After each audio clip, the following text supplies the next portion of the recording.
Evangelho comentado de hoje, vamos dar seguimento em o capítulo 13 do Evangelho segundo o Espiritismo, que não saiba a vossa mão esquerda o que dê à direita.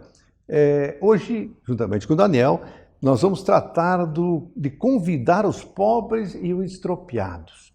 Daniel, nós vemos que, na maioria de nós ainda, não entrou ainda naquele foco de saber da essência o que realmente Jesus quis nos falar quando falou em convidar os pobres e estropiados. Traduza isso assim em ensinamento espiritual para nós, Daniel.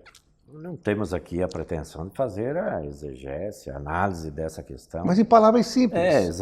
Exatamente. Mas, veja, é simples o entendimento do assunto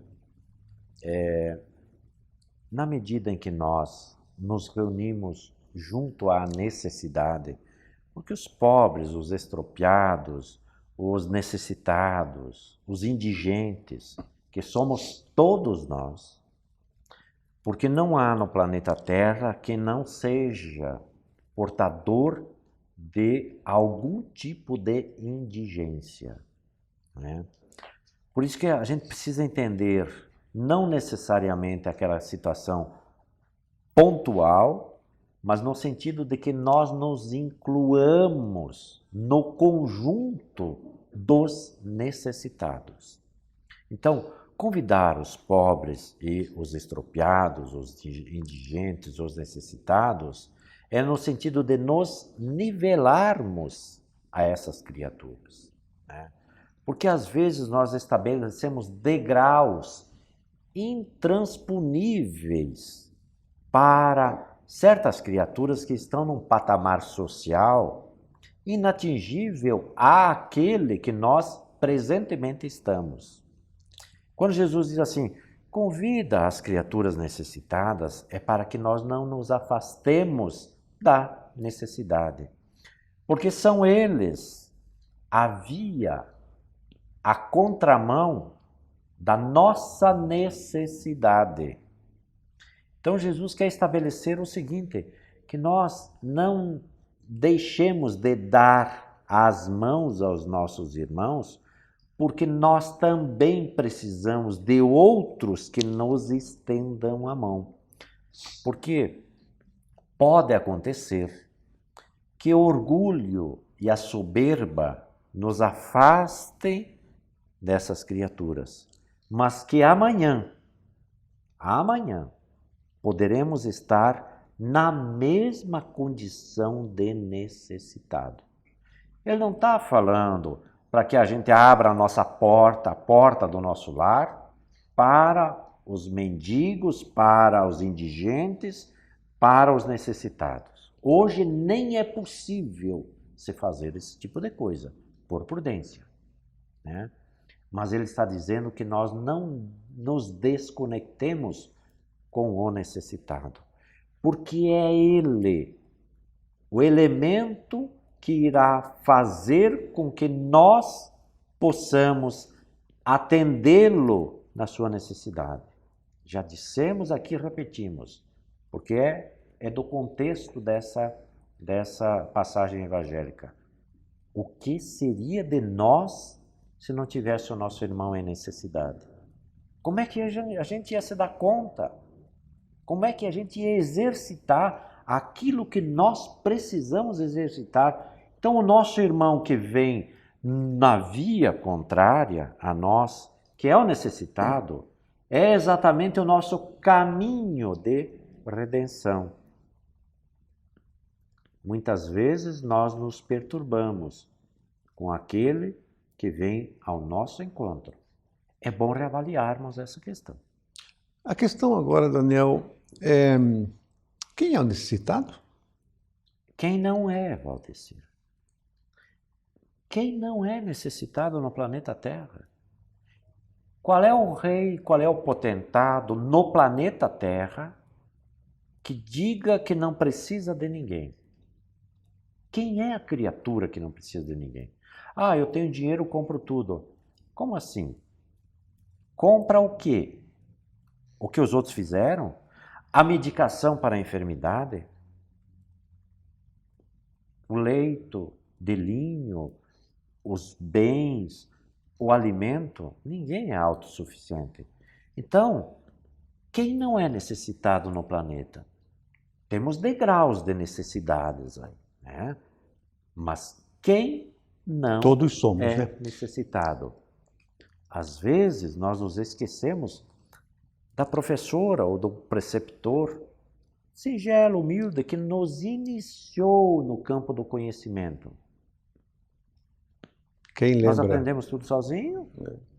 Da mãe que amamentou ao peito, às vezes com extrema dificuldade, do pai que saiu de madrugada e voltou tarde da noite durante muitos anos para dar alimento e dignidade ao lar. Como assim ninguém é necessitado do outro? Nós não somos uma ilha. Então, quando Jesus diz assim, convida os estropiados, os necessitados, porque nós estamos exatamente no mesmo barco, como se diz. Como se diz, né? Para que a gente não se dissocie do nosso irmão, que está caminhando junto.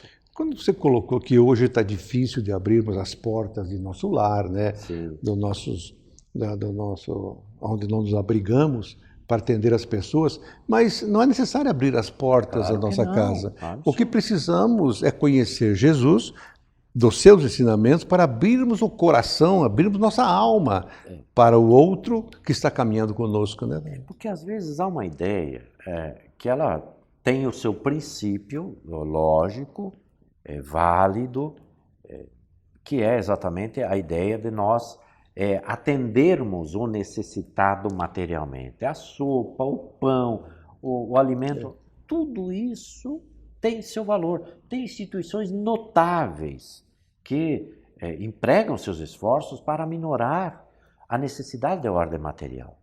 Mas nós precisamos ir um pouco além, porque o Evangelho é contemporâneo. Haverá um momento no planeta Terra, se espera a breve tempo, ainda que demorem alguns séculos, onde a necessidade de ordem material, ela provavelmente seja debelada, né?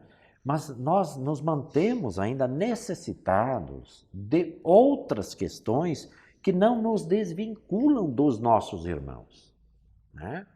Quando Jesus encaminha para o planeta Terra os notáveis, espíritos já de um quilate moral, né, que são capazes de ser os benfeitores da humanidade, o que ele está fazendo? Está dando a condição desses espíritos irem junto aos seus irmãos, nós, em humanidade, para que eles se constituam exatamente aqueles que estão convidando os estropiados, os necessitados, nós, para participarmos do banquete. Então, não dá para a gente simplesmente ter uma ideia simplória, né, do conceito só do dar materialmente, do assistir materialmente. Nós precisamos contextualizar a nossa existência, né? Se é o professor, ele está dando de si para os seus alunos. Se é o advogado, se é o médico, se é o empresário, se é o governante, todos O estamos. cientista que está lá no anonimato. O espectro é o mais amplo possível, né? Só que a gente não pode se desconectar exatamente dessa questão para que a gente não perca o endereço do que nós precisamos fazer. E do que viemos fazer aqui, que é desenvolver virtudes. No planeta Terra, há necessidade do bem em toda parte.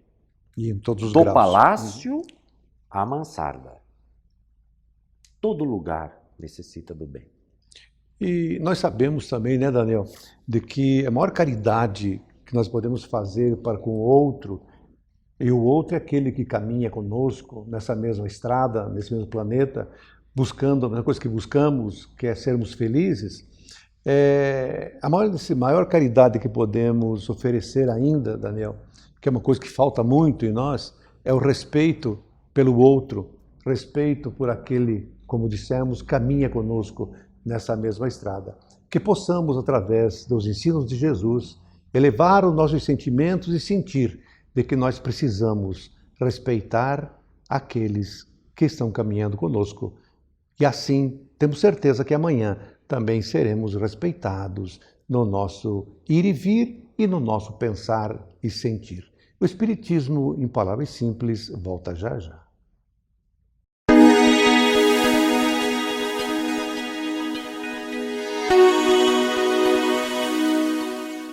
Caros amigos, irmãos, nosso fraternal abraço, nossa alegria de estarmos juntos mais uma vez.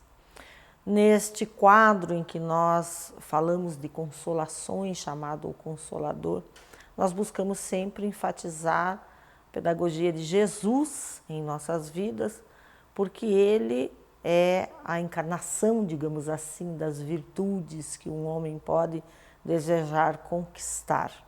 E Jesus demonstrou em sua vivência para nós a maneira de nos portarmos, a maneira de nós nos relacionarmos com o outro. Nós falamos inúmeras vezes em paixões, falamos sobre a doutrina, a revelação dos Espíritos, que nos dizem que as paixões são neutras, o que realmente vem a ser vícios nesse sentido é quando se acresce a nossa vontade no sentido das conquistas e acaba sendo uma desarmonia, acaba sendo um vício, uma paixão em si. Falamos também sobre a nossa postura e o entendimento que a doutrina nos dá e nos traz dos maus hábitos que temos em nossas vidas e a observação que temos que ter desde o estado da infância, porque nós somos espíritos milenares e vamos demonstrando ao tomar postura do nosso próprio caráter, da nossa personalidade, o arrastamento desses hábitos em que nós vamos deixando transparecer para ser trabalhado pelos pais, pela sociedade, pela educação em si. A importância sobre isso. Claro que nós buscamos o entendimento do que seria então, dentro das paixões, as virtudes, em que os Espíritos nos esclarecem que a mais meritória de todas as virtudes é o desinteresse pessoal. É aí que nós vamos conquistando, então, o homem de bem que pretendemos ser. Mas essa proposta do Evangelho que nós vamos cultivando, muitas vezes fica no nosso entendimento algo de belo. Realmente o Evangelho é um verdadeiro poema da vida, é algo muito belo. Mas nós precisamos aplicar em nossas vidas. E aí nós temos que retirar essa essência do Evangelho para inserir no cotidiano, no dia a dia, nos exemplos práticos, né? Então, o que seria, ao contrário, o que seria virtudes, né? Em vez de nós falarmos de paixões, o que seria virtudes? Como cultivaríamos essas virtudes em nossa vida, né? É a regra de bem proceder. E aí nós vamos colocando a exemplificação singela, né? Simples, de maneira humilde, de maneira concisa, com lucidez que o Espírito vai angariando em nossas vidas, ao exemplo que Jesus nos deu. Procedermos bem em tudo o que nós possamos buscar a realizar, a fazer.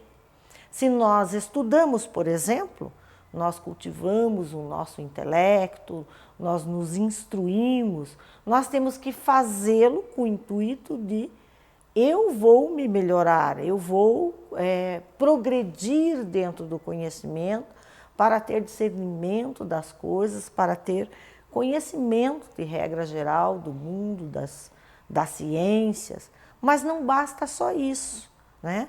Eu tenho que proceder bem em tudo que eu possa fazer.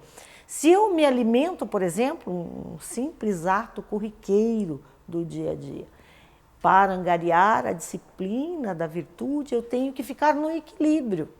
O alimento serve para que eu dê a manutenção natural que a vida do corpo exige de mim, com os cuidados básicos para que eu tenha a saúde. Então, tudo que vai no excesso, como nós trabalhamos na paixão, no excesso que se acresce à nossa vontade, torna-se um vício. Alimentação em excesso torna-se vicioso, trazendo várias implicações na saúde do corpo humano.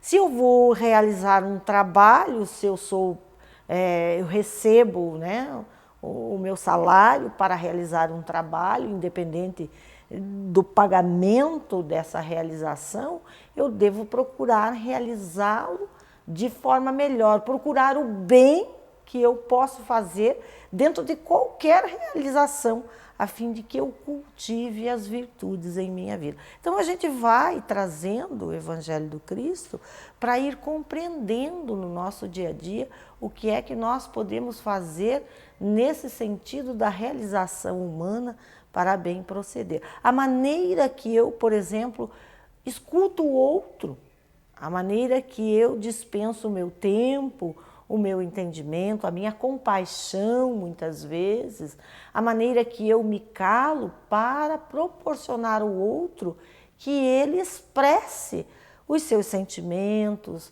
aquilo que lhe vai na alma e que muitas vezes nós, nesse ato tão simples que é de ouvir, nós não trabalhamos a virtude, porque nós queremos falar mais do que ouvir. Ou então nós taxamos o outro um pouco mais de todas as suas considerações, ou simplore as suas considerações, e há que nós queremos dominar. Aí vem o interesse pessoal, no sentido de que eu sei mais, eu falo melhor, a minha ideia sobre esse ou qual ou tal assunto, eu consigo trabalhar melhor. E aí está o nosso egoísmo, que fala para nós, os Espíritos tão bem, que é a raiz, é a chaga da humanidade e que nos traz tantas imperfeições que nós dizemos egoísmo igual a um interesse pessoal. Então nós estamos naquela luta entre as virtudes que nós queremos conquistar e esse egoísmo enraizado em nós, tão difícil de trabalharmos, porque muitas vezes nos falta lucidez para olhar para dentro de nós. Então, é importante fazer esse exercício. E Jesus é esse generoso espírito amigo que pisou na terra e nos trouxe tanto exemplo de compaixão com os simples, com os humildes, sempre favorecendo, sempre enternecido, né? Ouvindo silenciosamente, embora a nossa ignorância no sentido humanidade, ele aguardava serenamente para depois, então, trazer os entendimentos da vida. E às vezes de uma forma tão bela, porque nós não tínhamos capacidade de compreender, então eles traziam as histórias, parábolas em si, trazendo exemplos da época para que as pessoas pudessem compreender. Continue assistindo esse programa, Espiritismo em Palavras Simples, consulte no YouTube, né? Espiritismo em Palavras Simples, que você vai encontrar os programas lá. Muita paz!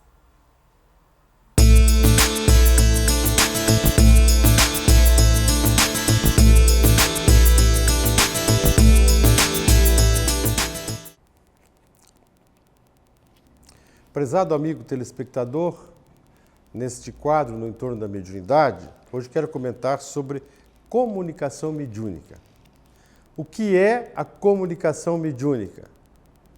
De uma forma simplista, pode-se dizer que é a comunicação que necessita de um intermediário, o médium. Dizem alguns que é uma espécie de ligação telefônica que toca de lá para cá. De lá não se sabe de onde, mas diz-se assim. De outro lado, então nós temos duas questões, uma comunicação que necessita de um intermediário e outra com um telefone que toca de lá para cá. E assim a gente pode ir criando interpretações. Vamos tratar do assunto falando do intermediário médium. Para que a comunicação se dê, é necessário que o conteúdo seja interpretado e seja repassado.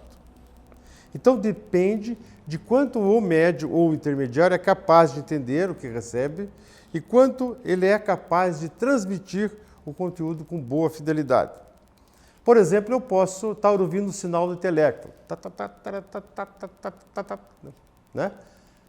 Eu estou ouvindo um ruído. E o que isso significa? Se eu não souber o código Morse, tiver a boa experiência, que não basta saber com telegrafia, eu não vou entender nada. Né? Então, o médium pode estar vindo sinal, né? Vindo sinal, mas se não souber interpretar, não souber trabalhar o assunto, ele terá dificuldade também. Então, aqui nós temos uma característica clara da comunicação mediúnica. Depende a capacidade que o médium tem de sintonizar com a fonte, entender o conteúdo e transmitir a mensagem. Por exemplo, eu, o Nilson, serei enviado a uma visita técnica em um laboratório de pesquisa genética avançada para trazer informações ao grupo que me enviou. Com certeza, eu ficarei admirado pelo que os meus olhos veem, entenderei quase nada do que vão dizer, né?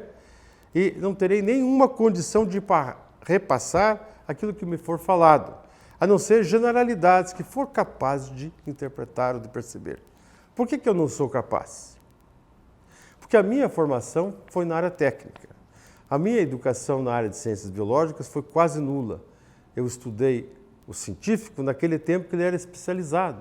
Eu fiz a tal das ciências matemáticas, não tinha nem biologia no Colégio Estadual do Paraná. Tinha o pessoal que fazia ciências biológicas, não tinha nada de matemática. Então tinha essa dificuldade, eu fiquei mais especializado nessa área e os outros na outra. A mesma dificuldade que eu tenho com as ciências biológicas, que eu não estudei depois, as pessoas têm com as das ciências biológicas, com as exatas. Então, veja o médium no papel desse. Né? Veja o médium no papel desse. Por exemplo, e o médium tem uma dificuldade maior, né? Ele não vai num laboratório genético para assistir. Ele tem uma dificuldade maior, sabe qual é? Ele tem que perceber o mundo espiritual, que é diferente, né, de você estar aqui numa sessão, né, de uma reunião com as pessoas ao vivo e em cores. Voltando ao meu caso, né, mesmo que o assunto seja da minha área de formação, né, se a linguagem da fonte, por exemplo, for em grego, árabe, judeu, eslava, mandarim, japonês, coreano, eu não vou entender bolufas. Se estiver fora, por exemplo, das línguas de origem anglo-saxônica e latina, eu poderei perceber alguma coisa pela alguma simbologia, mesmo se tratando de um assunto da minha área. Então aqui dá para perceber o quanto limitado eu seria como médium universal. Sim, é claro que há exceções, né? E sabemos disso pela literatura, né? Pois no arcabouço da multipersonalidade, das muitas vivências, expressão que o nosso Carlos Augusto usa, né, o nosso querido amigo, né, que são o acúmulo das personalidades do indivíduo nas muitas vidas, nesse multipersonalidade, ou no espírito como integral, tem um conhecimento que está lá de vidas passadas, muitas vezes. Então, em alguns casos de excepcionalidade, o indivíduo pode acessar esse conhecimento que está no inconsciente para poder interpretar e fazer, né, essa colocação. Na Revista Espírita, de Allan Kardec, há algumas comunicações, há textos que eu estive lendo recentemente, de médiums completamente iletrados que trouxeram comunicações de grande conteúdo, de conhecimento que eles não tinham a menor ideia. Então, eles acessaram esse arcabouço de um passado e outras vidas, também não é tão natural e tão normal assim. Então, está evidente para todos nós que a comunicação mediúnica não é, né, uma comunicação telefônica para o caso da psicofonia, ou seja, comunicação falada. Também o indivíduo não é um terminal, um aparelho celular, um terminal de computador, um tablet, qualquer coisa, né, no qual você posta as mensagens, né, você manda SMS, você manda WhatsApp, e toda essa linguagem da nova tecnologia de relacionamento. O médium não é uma máquina, por exemplo, que recebe um sinal de imagem, de voz ou de digitação, decodifica e traduz numa mensagem que é exatamente igual àquilo que o sinal transmitiu. A sintonia mediúnica depende da ressonância, né, que é capaz de fazer com a entidade comunicante. Um aparelho de TV ou de rádio de boa qualidade é capaz de sintonizar com precisão a estação, né, a emissora no qual você coloca. Mas esses rádios ou aparelhos muito baratos misturam sinais, né? Que tem baixa qualidade, fica uma confusão. Então, alguns médiums, às vezes, estão com tantos problemas emocionais e físicos que acabam funcionando como uma espécie de radinho barato, né? do mercado aí, um chinês que a gente compra aí baratinho por R$5. Mistura, você não consegue sintonizar e vem tudo junto, né? Vem ruídos.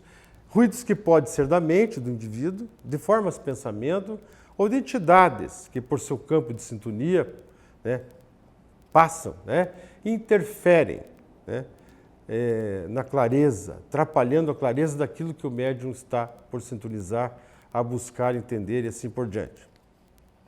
Por isso é importante, né, que todos os participantes da reunião mediúnica sempre procurem estudar, procurem conhecer, procurem entender o processo, né? Então, retomando a questão, né, a comunicação mediúnica, ela não é uma coisa assim como a comunicação de um rádio, que você pega o microfone, fala no microfone, né, vai para a antena de transmissão, ele é decodificado, é transmitido em ondas artesianas, é captado na antena do receptor, né, é decodificado no circuito interno, e o ouvinte está exatamente ouvindo aquilo que o radialista está dizendo. Ou uma imagem de TV, que aquilo que está passando só tem um delay de tempo, né, entre o fato real, mas na velocidade altíssima, né, das ondas eletromagnéticas que passam pelos circuitos, ele tem quase em tempo real a imagem que está do outro lado. O médium, ele precisa entender, decodificar, e às vezes ele não consegue essa sintonia pura, essa ressonância. Exemplo de ressonância, a gente é aquele do som, né? Vocês já viram falar de cantores que começaram a cantar e quebrou um cristal? Ou quando passa um carro em baixa frequência, faz um barulho baixo, né, surdo assim, e hoje esses automóveis que estão com esse som alto aqui, treme tudo, vibra a tua janela, né? Então aquilo entrou em ressonância, que o som vibrou. Então a mente tem que entrar em ressonância, o médium, com a entidade espiritual, para que o processo aconteça de uma forma natural, né? Eu quero que você pense no assunto, que você reveja a oportunidade de estudar, de avançar, né, e de não considerar o médium como um indivíduo infalível, né, como se fosse um telefone. Porque ele não é um telefone, né? Ele é um sujeito que interpreta de acordo com os elementos que tem na sua capacidade. Muita gente desacredita no médium porque ele não interpretou direito, ele disse o nome errado. Tem que pensar bem, né? Que sinal que foi que chegou para ele? Como é que ele interpretou? Que recurso ele tinha para traduzir aquele conceito que foi dado para ele? Eu falei do meu caso, vou no laboratório de genética avançada, não vou entender bolufas, eles me passam e eu não consigo transferir, né? Para vocês, né, uma boa oportunidade de estudo, continue ligado no programa, que é sempre uma escolha muito saudável. Tchau.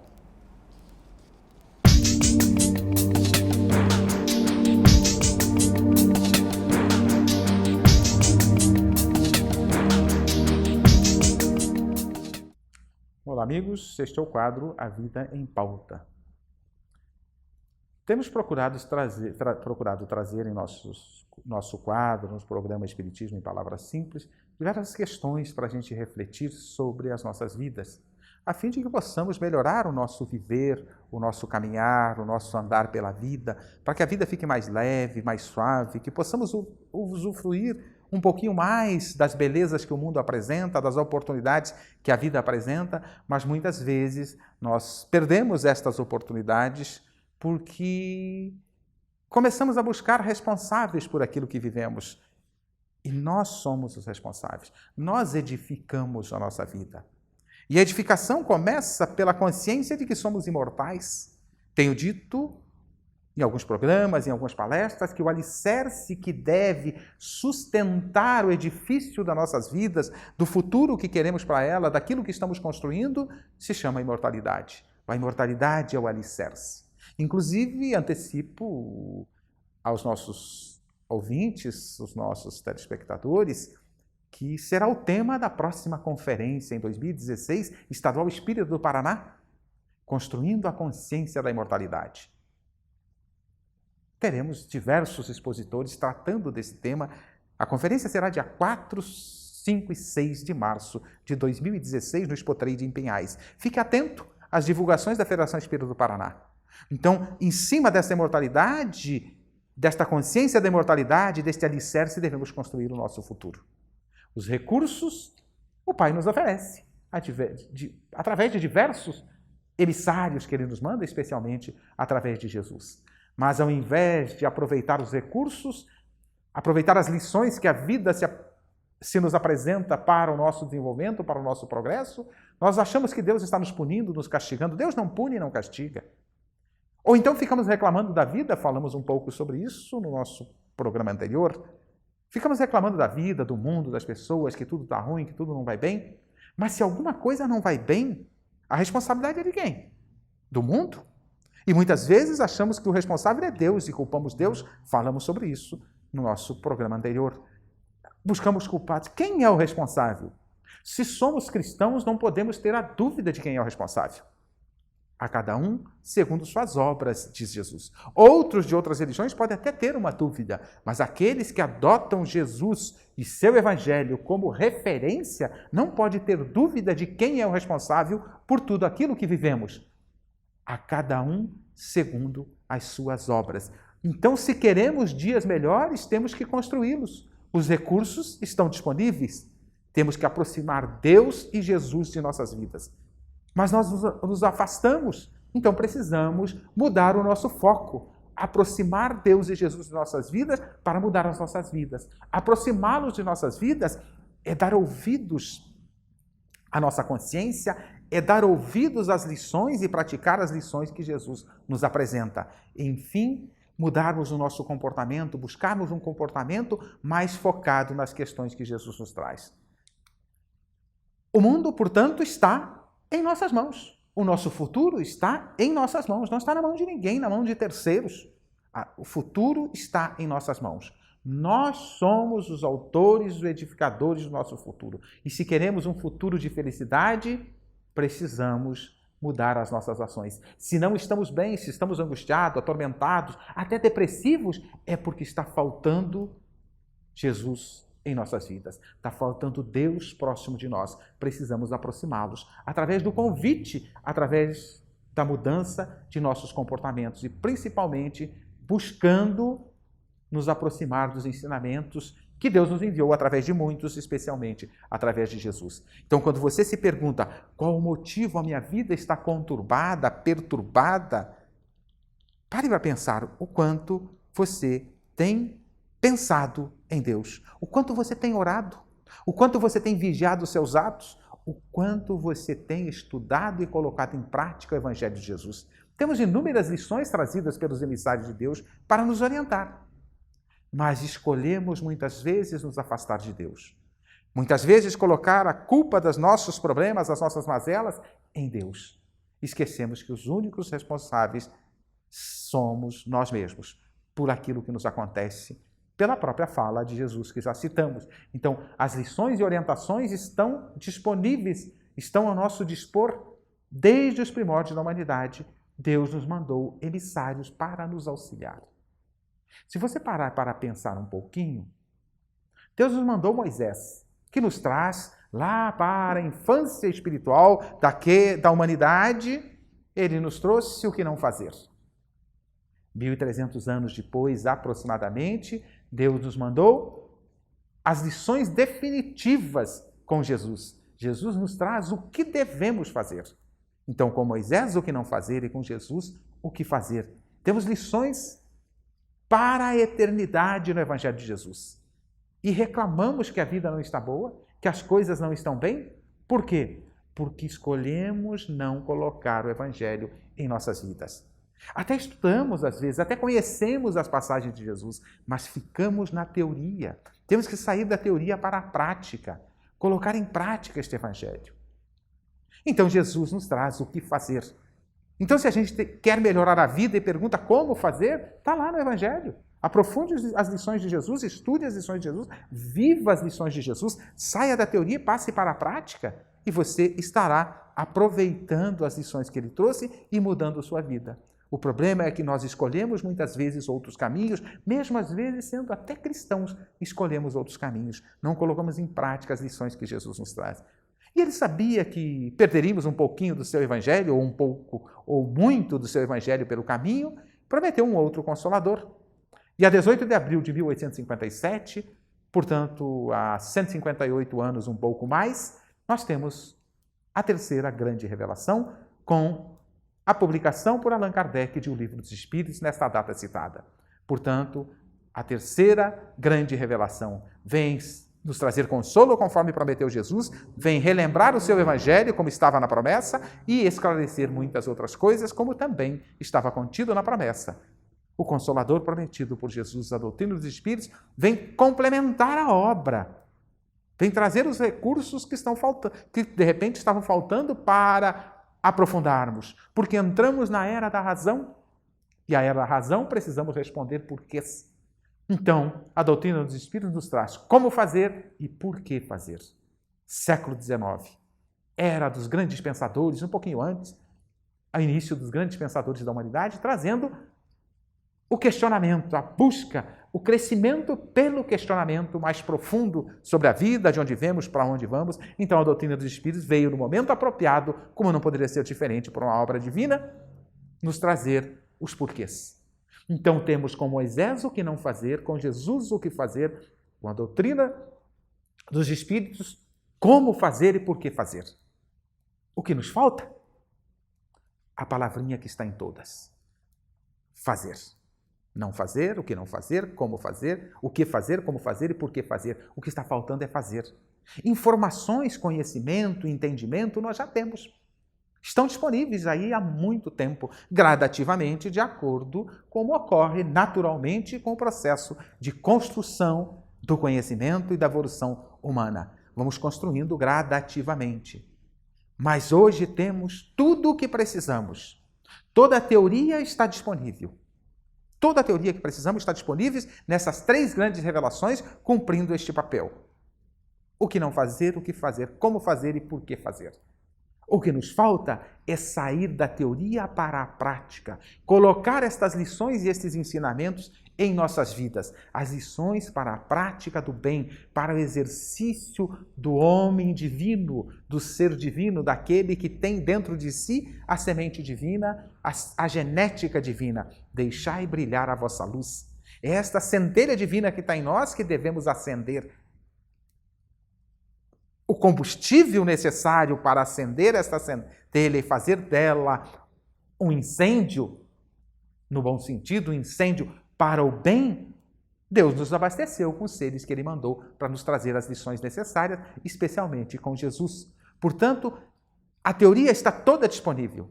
O que nos falta? Sair da teoria para a prática. Colocarmos em prática os ensinamentos de Jesus. E tudo está disponível e o Espírito de Verdade, no Evangelho segundo o Espiritismo, nos diz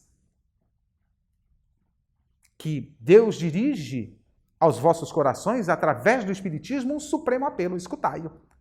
Temos todo o apelo, temos tudo o que precisamos. O que falta? Colocar em prática. Escutar e colocar em prática. Continue assistindo o nosso programa Espiritismo em Palavras Simples.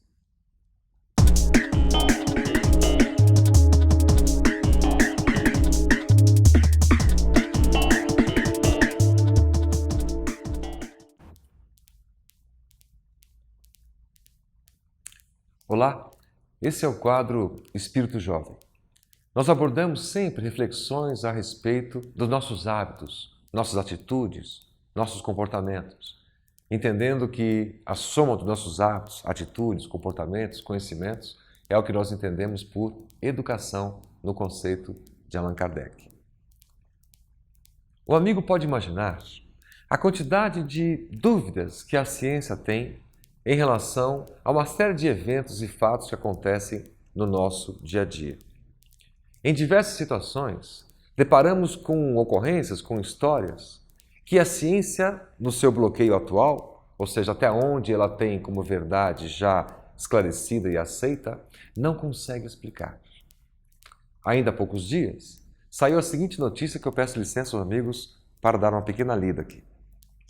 Um estudante nigeriano, Nigéria, vem quebrando recordes em sua universidade no Japão. Ele, pobre, sem condições, conseguiu pleitear uma vaga para estudar numa universidade japonesa. Ele, negro, foi aceito e, para surpresa dessa universidade, o seu desempenho, as suas notas são extraordinárias. Após atingir as melhores notas registradas pela instituição desde 1965, o jovem chamado Ufot Ekong, que ainda está no primeiro semestre, resolveu uma equação matemática que estava há 30 anos sem solução. Não somente nessa disciplina, mas o seu desempenho nas diversas outras disciplinas. Ele que já fala diversas línguas, incluindo o japonês. E aí a questão científica que nós colocamos para reflexão é a seguinte: como é que se explica? Os amigos mais materialistas, embasados na ciência, vão dizer o seguinte: bom, é um fator genético que passa, em tese, né, de hereditariedade do vô, do pai para o filho, alguns conhecimentos, algumas habilidades. Essa tese já não pode ser nem comprovada, nem aceita, porque nós sabemos que há diversas outras influências do meio, sociais, né, que também contribuem para isso. A genética por si só não explicaria uma sequência de gerações sem nenhum evento especial e de repente um filho para lá de brilhante. Também a sociologia tem as suas limitações para explicar isso. Quando nós imaginamos que na visão sociológica o ambiente pode influenciar sobremaneira a vida que uma pessoa pode ter, fato que obviamente acontece, mas não explicaria tudo. O ambiente que Ekong viveu é de extrema pobreza, de ausência, de falta, de acesso básico ao básico do conhecimento. E mesmo assim, ele no princípio da sua juventude se mostra um ser humano, uma alma, um espírito extremamente capaz, extremamente inteligente. Então, estão por terra ou caem por terra a informação de que a genética poderia ter sido contributiva para isso e a informação de que o ambiente, né, da sociologia poderia ser a explicação para isso. Qual outra explicação que nós teríamos?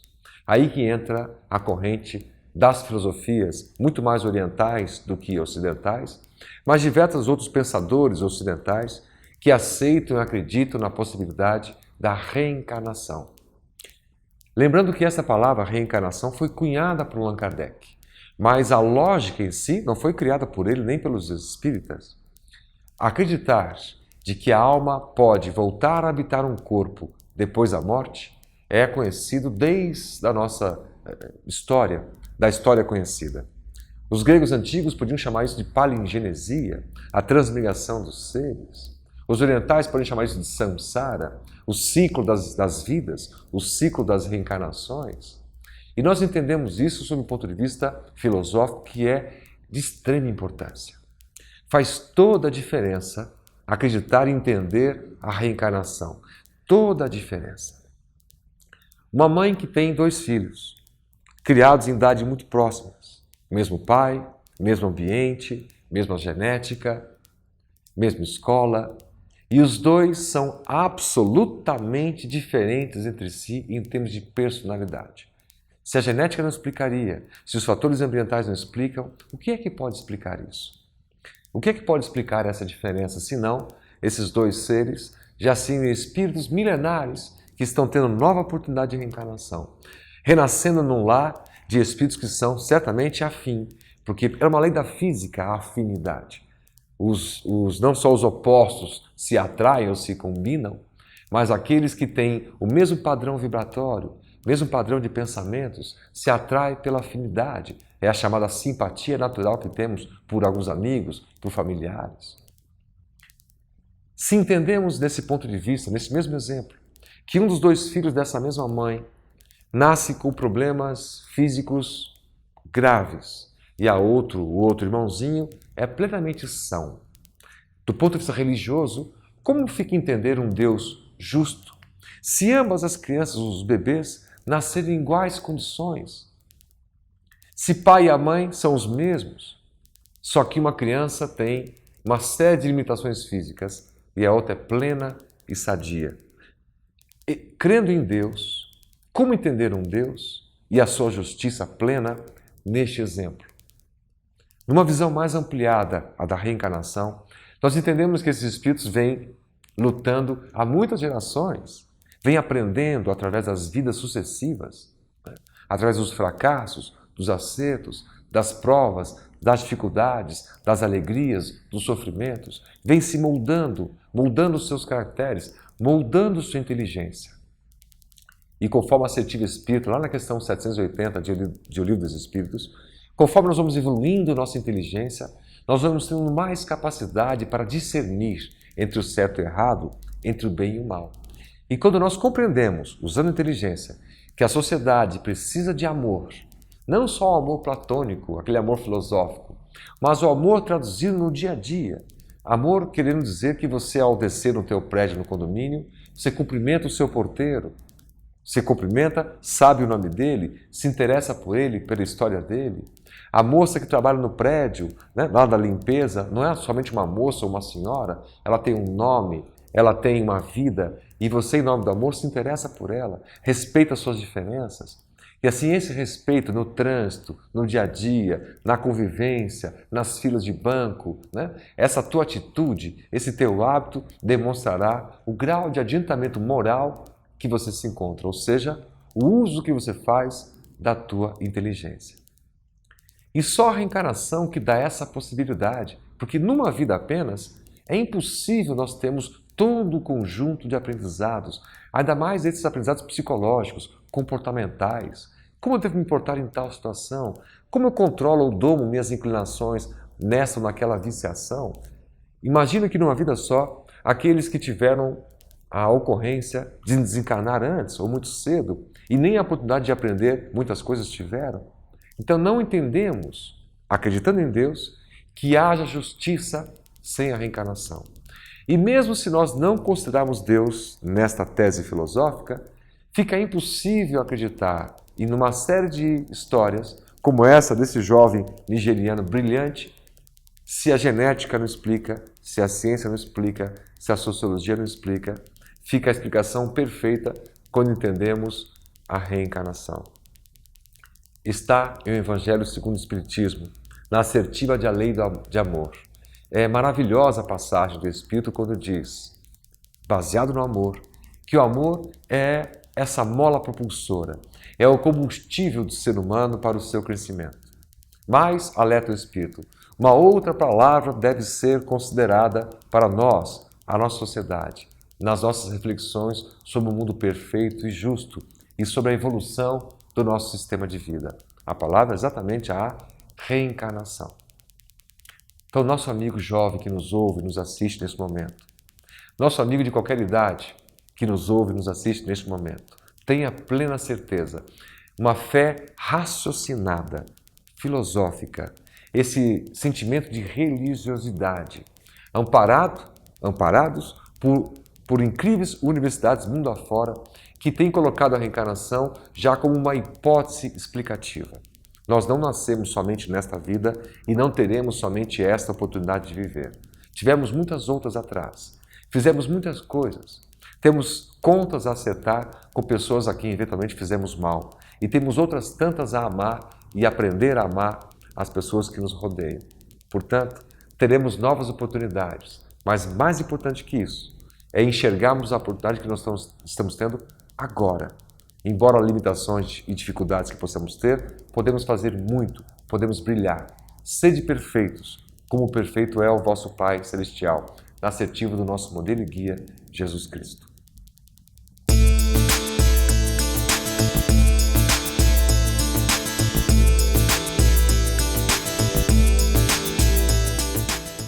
Como religioso, eu estudo sistematicamente a Bíblia há cerca de 50 anos.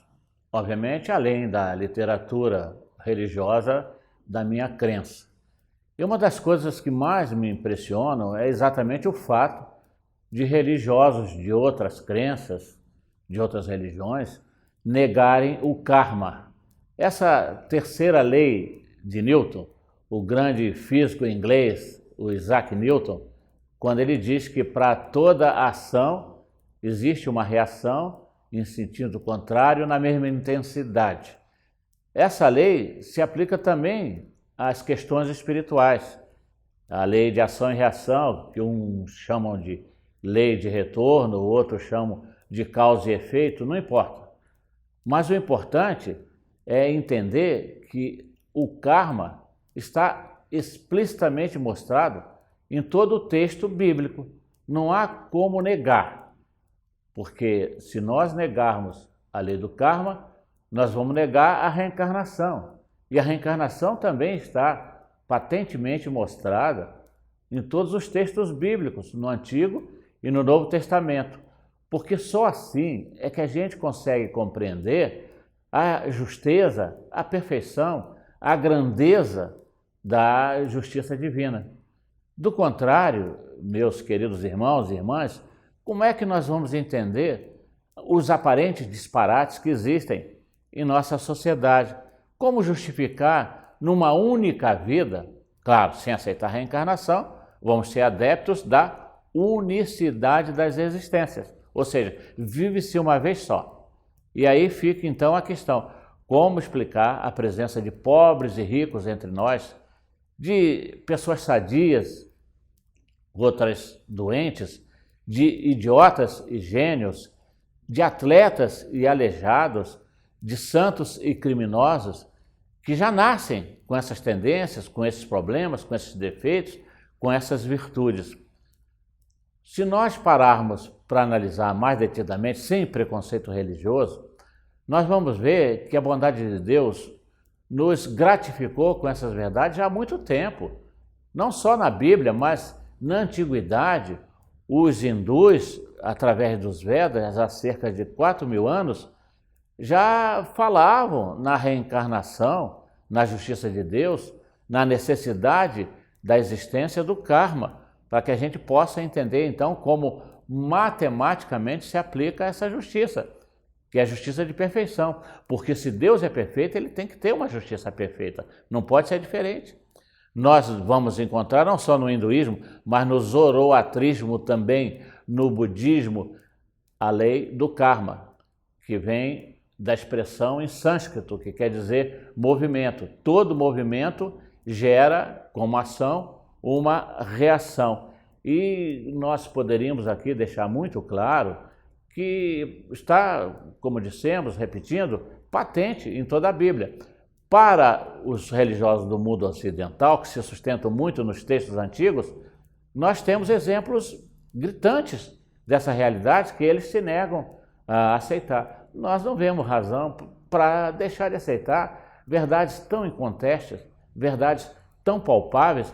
Nós vemos, por exemplo, no livro de Jeremias, o grande profeta, tão admirado pelos estudiosos, já no capítulo 1, está lá, ele próprio diz, em que Deus fala para o seu coração que já o conhecia antes dele habitar o ventre de sua mãe. Ora, antes do corpo de Jeremias se formar, ele já existia. Está no texto que ele próprio deixou. Em Isaías, no capítulo 26, está lá o grande profeta que previu a vinda do Cristo, diz textualmente que os nossos filhos, os nossos pais, os nossos amigos, todos, enfim, vão ressuscitar, vão renascer, porque o ressuscitar para os antigos era renascer. E então fica patente, eles viverão, diz Isaías. Se nós viermos para o Novo Testamento, nós vamos encontrar essa verdade mais patente ainda, porque Jesus veio destruir as meias-verdades, as leis humanas, mas não veio destruir a lei de Deus, foi isso que ele nos disse. E em não destruindo as leis de Deus, ele deixou patente essa realidade de que nós somos responsáveis pelas nossas atitudes, vamos responder pelos nossos atos. Não foi isso que ele quis dizer? A cada um segundo as suas obras. Ora, se nós vamos ter, de acordo com as nossas obras, se nós não pudermos ter nessa vida, como eu poderia citar aqui dezenas de exemplos, nós vamos ter que colher o resultado das nossas obras em outras vidas. Isso está mais do que claramente demonstrado. E vai mais além o Senhor, o nosso Mestre, o maior intérprete de todos os tempos, da pureza, da grandeza das leis de Deus, quando ele nos diz que daqui nós não sairemos até pagar o último ceitil. Ceitil era uma moeda tão insignificante na época, mas mesmo esse valor insignificante era cobrado. Assim também faz a justiça de Deus. Até mesmo os nossos erros insignificantes, por menores que nos pareçam, eles serão cobrados. Nós vamos ter que responder por eles. Ora, no horto, quando Pedro saca a espada para defender Jesus, e Jesus poderia se sentir bem com essa defesa, Ele poderia ter deixado Pedro prosseguir nessa defesa, sacando a espada para ferir o inimigo ou tentar afugentá-los ou para fazer com que ele recuasse, mas não foi isso que Jesus fez. Pelo contrário, Jesus aceitou a prisão, aceitou a humilhação, aceitou a ofensa, mas fez questão de zarar, de deixar claro para Pedro que ele não poderia ferir ou matar a quem quer que seja com a espada. Porque se ele ferisse ou ele matasse com a espada, pela espada, ele seria morto ou seria ferido. Está patente. Não precisaria dizer-se mais nada. Está patente. O apóstolo Paulo, que foi um dos maiores, se não o maior intérprete dos ensinamentos de Jesus naquele tempo e até os nossos dias, quando ele escreve para os Gálatas, ele chama a atenção dos Gálatas, os repreende, está ali no capítulo 6, que nós não zombemos das leis de Deus, porque as leis de Deus são inflexíveis, são enérgicas, embora também sejam misericordiosas. Mas Paulo fez questão de deixar claro que aquilo que nós semearmos, nós vamos colher. Ele não deixou evasivamente alguma coisa que nos permitisse interpretar que o sentido fosse diferente. Não, ele deixou patente. O que nós fizermos de bom ou de mal, nós vamos receber o correspondente. É a terceira lei. Nós vamos receber o resultado na qualidade e na intensidade do que nós fizemos. É a ação e reação. É a lei do retorno. A gente projeta uma ideia, um pensamento, uma atitude, elas se voltarão contra nós ou virão em nosso favor. Isso está mais do que patente, não há como negar. No Apocalipse está dito isso. Lá no capítulo 13, quem mata será morto, quem fere, quem escraviza será ferido ou será escravizado. Quando em Jerusalém pergunta a Jesus se aquele cego de nascença era responsabilidade de culpa deles ou dos pais, Jesus diz, nem os pais nem ele pecaram, mas foi a sua cegueira de nascença para que se manifestasse a justiça de Deus. Quer algo mais patente do que isso? Impossível. Negar o karma é negar a própria luz do Evangelho, é negar a sabedoria dos ensinamentos de Jesus. Há tantos fatos históricos que nós poderíamos citar mostrando a realidade dessas questões. No ano de 177 na Gália, nós sabemos, isso é um fato histórico, muitos milhares de cristãos foram mortos, pisoteados, queimados, e a literatura espírita vem, através da psicografia de Chico Xavier, na obra Cartas e Crônicas, de autoria, o texto de Humberto de Campos, nos dizendo que Jesus reuniu todos aqueles responsáveis por aquela matança no ano de 77, em que crianças, velhos, mulheres, viúvas, idosos, jovens, trabalhadores, foram mortos apenas para homenagearem o legado romano, o Lúcio Galo, que chegava à cidade, num ato extremo de estupidez. Resultado, Jesus, através da justiça de Deus, os uniu ali em Niterói, no Rio de Janeiro, a 17 de dezembro de 1961, com a tragédia que a imprensa chamou de a tragédia do circo, aquele incêndio terrível que aconteceu ali naquele circo, em que centenas de pessoas foram mortas também, pisoteadas ou incendiadas. Assim, meus irmãos, lembremos-nos sempre dessa fase inquestionável de Jesus, a cada um segundo as suas obras.